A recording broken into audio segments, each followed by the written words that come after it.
एक नेता को दूसरे से लड़ाया जाता है ताकि यहां आप लड़ते रहो और दिल्ली वाले न्यायाधीश बन करके नामदार अपनी दुकान चलाते रहे। साथियों, कांग्रेस सिर्फ अपने नेताओं के स्वार्थ पर ही टिकी है। जहां जहां कांग्रेस आती है वहां सत्ता का अहंकार, अपराध की बोलबाला, अनाप शनाप, लूट, भ्रष्टाचार, तुष्टीकरण, माफिया राज, यही उनकी पहचान, यही सब कुछ फलता फूलता है। हमने कभी कल्पना भी नहीं की थी कि भारत में कोई सरेआम गला रेत कर गर्व से जश्न मनाएगा। सोचा था कभी आपने? लेकिन ये कांग्रेस शासित राजस्थान में हुआ है। इसलिए मध्य प्रदेश को दूसरे राज्यों के अनुभवों से सबक लेते हुए बहुत सतर्क रहने की जरूरत है। मेरे परिवारजनों, ये वो पावन धरा है जहां आचार्य शंकर को गोविंद भगवत पाद के रूप में गुरु की प्राप्ति हुई थी। हमारे ऋषियों मुनियों ने भारत के लिए तब बहुत तप किया था। उन्होंने देश के अलग अलग कोनों को आपस में जोड़ा था। लेकिन आज कांग्रेस क्या कर रही है? सत्ता की भूखी कांग्रेस आज समाज को बांटने के लिए साजिशें रच रही है, भ्रम फैला रही है, झूठ बोल रही है। कांग्रेस लोगों को बांटकर वोट की फसल काटना चाहती है। मध्य प्रदेश के लोगों को मध्य प्रदेश के उज्जवल भविष्य के लिए, हमेशा हमारे के लिए ये तोड़ने वाली, बांटने वाली विचार को जमीन दोस्त कर देना है। दोस्तों, कांग्रेस को कहीं खड़े नहीं होने देना है। कांग्रेस को रोकने के लिए मध्य प्रदेश के लोगों का एकजुट रहना बहुत जरूरी है। साथियों, भाजपा सबका साथ सबका विकास के मंत्र को लेकर के चल रही है। भाजपा सरकार के हर योजना का लाभ गरीब को बिना किसी भेदभाव के मिलता है। मोदी के लिए इस देश में गरीब ही सबसे बड़ी जाति है। हमारी सरकार के लिए गरीब कल्याण सबसे बड़ी प्राथमिकता है। भाजपा सरकार के प्रयासों के कारण देश में 5 साल में 13 करोड़ से ज्यादा लोग गरीबी से बाहर निकले हैं। जब 13 करोड़ लोगों की गरीबी खत्म हो सकती है तो पूरे देश की भी गरीबी खत्म हो सकती है। इसके लिए हम हर वो काम कर रहे हैं जो गरीब की चिंता कम करे, उसकी परेशानी कम करे। मेरे परिवारजनों, कोरोना काल में पूरी दुनिया कितनी परेशान थी। चारों तरफ से मौत की खबरों के सिवाय कोई खबरें नहीं थी। वहां यहां इतने मरे, इतने मरे, इतने मरे।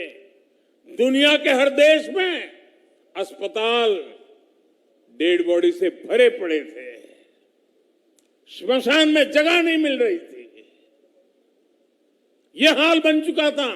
परिवार में भी बेटा बूढ़ी मां को नहीं मिल पा रहा था, कहीं उसको बीमारी लग न जाए। ऐसा भयंकर वातावरण हमने झेला। दुनिया में बहुत कुछ ठप हो चुका था। बाहर जाके काम करना मुश्किल था। जीना प्राथमिकता हो कि पेट भरना प्राथमिकता, तो लोगों ने सोचा अभी बाहर नहीं जाना है, कुछ दिन निकाल देंगे फिर देखेंगे। वो हाल था, याद है ना आपको? कैसी मुसीबत के दिन थे। लेकिन मैं दिन रात आपकी सुरक्षा के लिए अपने आप को खपा रहा था। मैं 24 घंटे आपसे जुड़ा रहा था और मैं गरीबी से निकल करके आया हूं। गरीब की क्या मुसीबतें होती हैं वो मुझे किताबों में नहीं पढ़ना पड़ता, मैं जी करके आया हूं।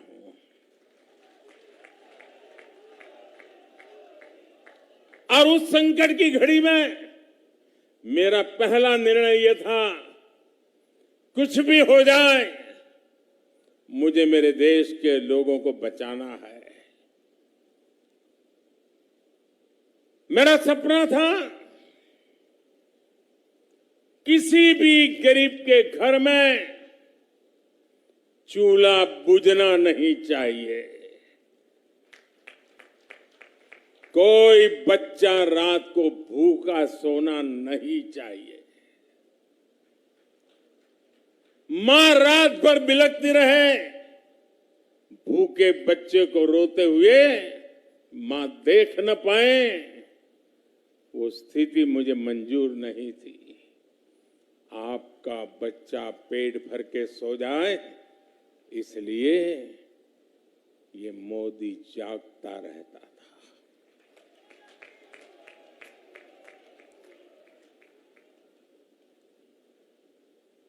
पिछले 3 साल से ये आपका बेटा, ये आपका भाई 3 साल से जैसा एक बेटा अपने मां बाप की सेवा करता है ना, वैसे ही उसी भाव से मैंने 80 करोड़ लोगों को मुफ्त राशन दे करके उनका जीवन कठिनाइयों से कम करने के लिए प्रयास किया।